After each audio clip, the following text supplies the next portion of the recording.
खुलुमबाय स्टुडियो दं आं रबिन बसुमतारी फैगौ 13, 14, 15 आरो 16 अक्ट' खालि खुंफुंजानो गोनां एबसुनि 57थि बोसोरसालि जथुम्मानि हाबाफारिनि सायाव एबसुनि आफादगिरि दिपेन बर'आ खौरां मेलनि गेजेरजों माखासे बाथ्रा फोरमायदों।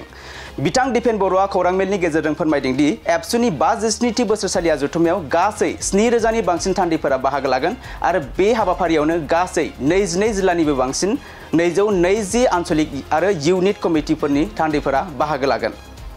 सेथि हाबाफारि एबा 13 अक्ट' खालि games and sports, literary competition, cultural competition, जोहोलाव सोमब्ला बसुमतारीनि मुङै भलिबल कम्पिटिशन, गायदे हेलेनानि मुङै काबाड्डि कम्पिटिशन, माराथन बादायलायनाय आरो थुनलाइयारि बादायलायनायजों लोगोसे दैख्रं खुंगुर बसुमतारीनि मुङै देंखोमु 123 मेथाइ खननायनि मोनसे बादायलायनाय थागोन होनना फोरमायदों बिथां दिपेन बर'आ। आरोबाव बिथाङा फोरमायबावदों दि मोनाबिलि समाव मिरु मावफुं जथुमखौ बेखेवना होगोन एबसुनि बोसोनगिरि खुंख्रा स्वर्गियारिया आरो बे मावफुं जथुमाव गाहाय आलासि महरै अरुणाचल प्रदेशनि आगुनि फरायसा आफादनि आफादगिरि नीना कादु बिथाङा बाहागो लागोन होनना बिथां दिपेन बर'आ फोरमायदों। बेनि अनगायैबो गोबां हाबाफारि लागोनखौ खौरां मेलनि गेजेरजों मिथिहोदों बिथां दिपेन बर'आ।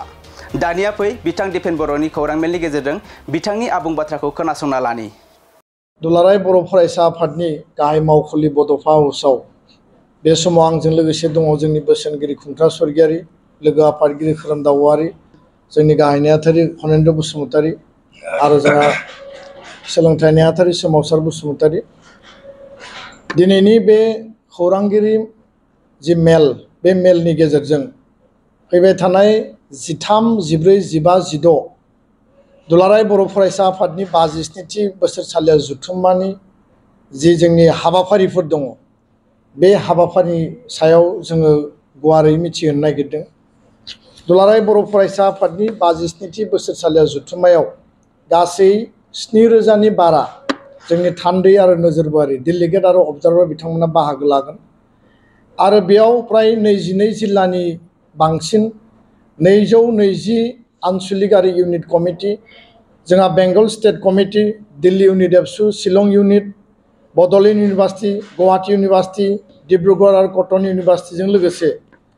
भारतनि, आसामनि आरो बड'लेण्डनि गोबां ओनसोलनिफ्राय थान्दै बिथांमोना बाहागो लाफैगोन।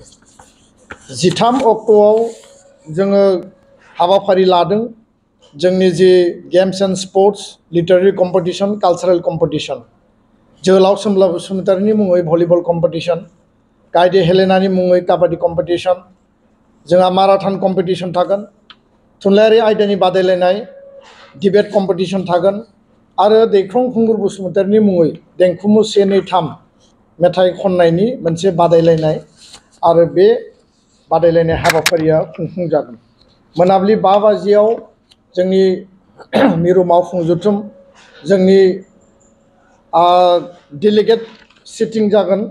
आरो बेखौ बेखेवगोन दुलाराय बर' फरायसा आफादनि बोसोनगिरि खुंख्रा स्वर्गियारि आरो बेयाव स्पेसियेल आलासि महरै अरुणाचल प्रदेशनि आगुनि फरायसा आफादनि आगुनि आफादगिरि नीना कादु बिथाङा, जाय नीना कादुआ बड'लेण्ड सोमावसारनायनि समाव बड'फाजों समान समानै जोंखौ मदद होफादोंमोन। मोनाबिलियाव गोजोन आरो खौसेथिनि थाखाय आलारि बाथि फोजोंनाय हाबाफारि दङ। 14 मार्च खालि जोङो हाबाफारि लादों फुंबिलियाव एबसुनि फिरफिला बिरहोनाय, मुंख्लंफोरनो बिबार बावनाय, बड'फानो बिबार बावनाय, गेदेमा सुबुं बिथांमोननो बिबार बावनाय आरो बेयाव थिखानाय आलासिफोरखौ जोङो हाबाफारियाव लाखिनाय जादों। बेनि उनाव जोंहा मान बावनाय आरो बरायनाय हाबाफारि दङ आरो बे हाबाफारियाव बावैसो पद्मश्री बान्था मोननाय डक्टर अनिल बर' सार बिथांखौ जों बरायगोन। साहित्य एकाडेमि बान्था मोनगिरि अरन राजा, भार्जिन जेकबा, उत्तरा बैसुमतियारि आरो सेल्फ मेड बिथांमोनखौ जोङो बरायगोन। APSCनि बर' बिजाथिफ्रा 2024 मायथाइयाव साक्सेसफुल जानो हानाय बिथांमोनखौ जोङो लिंहरदों आरो बिथांमोनखौ जोङो मान बावगोन। 7थि मधुराम बर' बेस्ट टिचार एवार्ड दुलाराय बर' फरायसा आफादजों होजानाय बिनि जुरि बर्डनि गेजेरजों सेलेक्सन खालामजानाय देवबार रामसियारि, बासिराम बसुमतारी बिथांमोनखौ जों बरायगोन। सेन्ट्रेल टेलेन्ट सार्च आनजादनि क्लास 9 आरो 10नि टप 3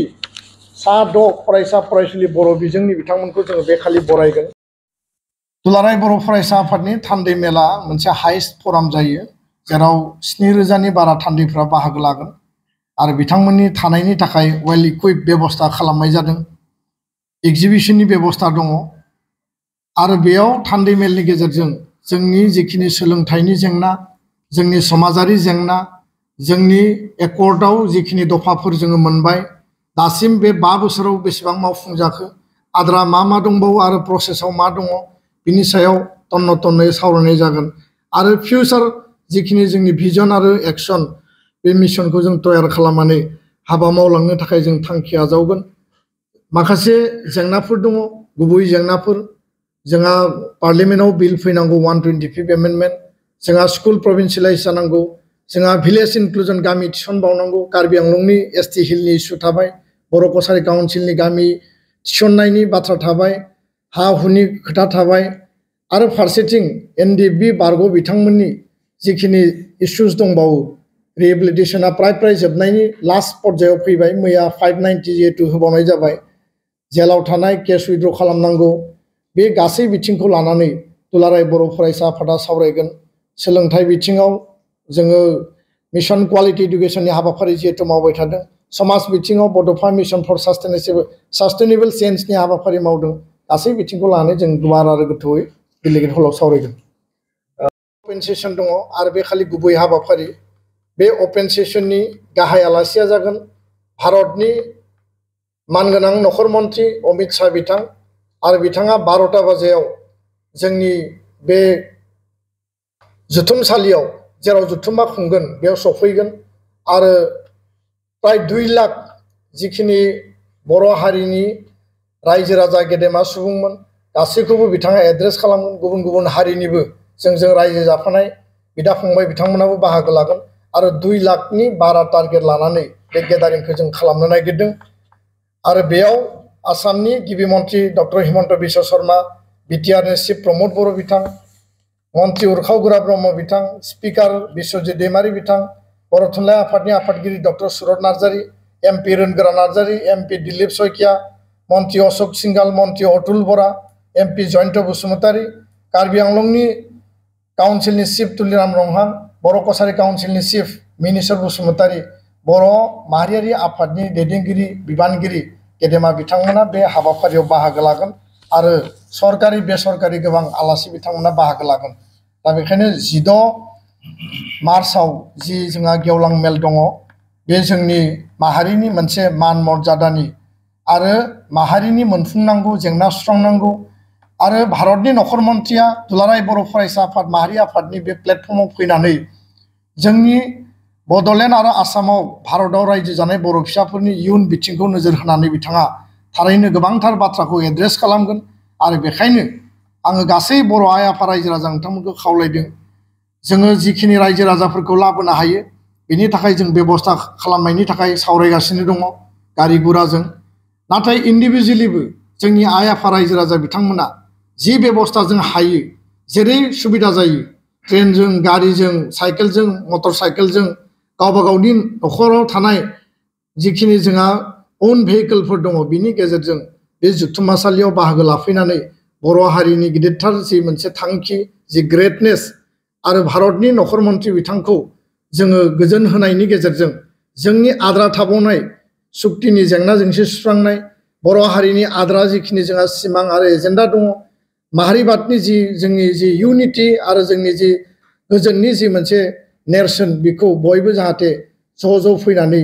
दिन्थिफैयो बाहागो लाफैयो बिनि थाखायनो दुलाराय बर' फरायसा आफाद जानानै गासै मिरुनि जिल्लानि दख'रानि जानानै आरो बे टीमनि जानानै आं बयबो बर' आइ आफा रायजो राजाखौ खर' गंग्लायै खुलुमदों आरो आनान गसाइनि अननायाव रायजो राजानि आशीर्बाद आरो अननायाव बे हाबाफारिया बे जुथुम्माया खोब मोजाङैनो जाफुंसारगोन आरो खोब डिसिप्लिननि गेजेरजों जाफुंसारगोन बेखिनिखौनो जोङो इसोरनि आरज गाबदों आरो मिजिंथिदों बिथांखौ जोङो बर' माहारिनि इयुन आरो आथिखाल जिखिनि जोंहा गेदेरथाय गेरेमसा बर' माहारि दानायनि जि सिमां दङ आरो भारतनि जिहेतु मोनसे देशा बयनिख्रुइबो लार्जेस्ट पपुलेसन थानाय आरो गिदिरसिन मोनसे डेम'क्रेटिक नेशन आरो बेयाव जोङो सा सानजा भारताव रायजो जानाय हिसाबै जोंनि जिखिनि प्रायरिटि आरो इम्पर्टेन्स नेशनेल लेभेलाव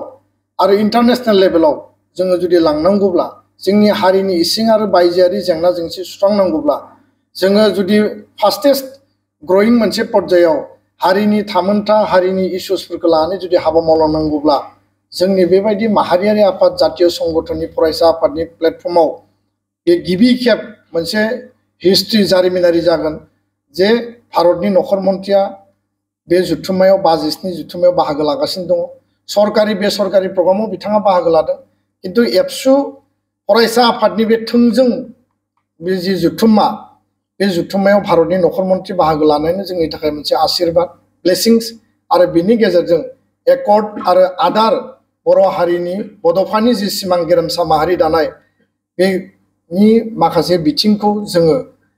बिथांखौ हांख्रायनायनि गेजेरजों जोङो लामा दिहुननो हागोन सुस्रांनाय मोननो हागोन बेनो जोंनि थांखि आरो उद्देश्य आरो बिथांनि बाहागो लानायानो जोंनि थाखाय मोनसे गेदेरथार मोनसे सिमां आरो जाफुंसारनाय जिहेतु नभेम्बरनि 15 आरो 15 तारिखआव भारतनि नखर मन्थ्रि भारतनि प्रधानमन्त्रि गाहाय मन्थ्रि मानगोनां नरेन्द्र मदि बिथाङा बड'लेण्ड महोत्सवआव बाहागो लादोंमोन आरो 2025आव दिनै नखर मन्थ्रि बिथाङा बाहागो लानो थांगासिनो दङ बिनि गेजेरजों बर' हारिखौ बुहुमनि सुबुङा भारतनि सुबुङा बर' हारिखौ मिथिसारगोन बड'फाया बुंदोंमोन जे बड'लेण्ड सोमावसारनायनि गेजेरजों बर'फोरा बुहुमाव सिनायजागोन दिनै बर'फोरा सोमावसारनायनि उनाव सान्ति गायसनबाय मोनथाम सुक्ति खालामबाय आरो दिनै बे दुलाराय बर' फरायसा आफादनि खौसेयै आन्सलिक जिल्ला मिरुनि हाबा मावनायनि गेजेरजों बुहुमाव बर'फोरा दिनै बांसिन गोग्गोमै राफोदै थांना थानो थाखाय साहस आरो बोलो मोनगोन आरो बिनो नखर मन्थ्रि बिथांनि बाहागो लानायानो जोंनि थाखाय मोनसे आशीर्बाद गोजोन्थों।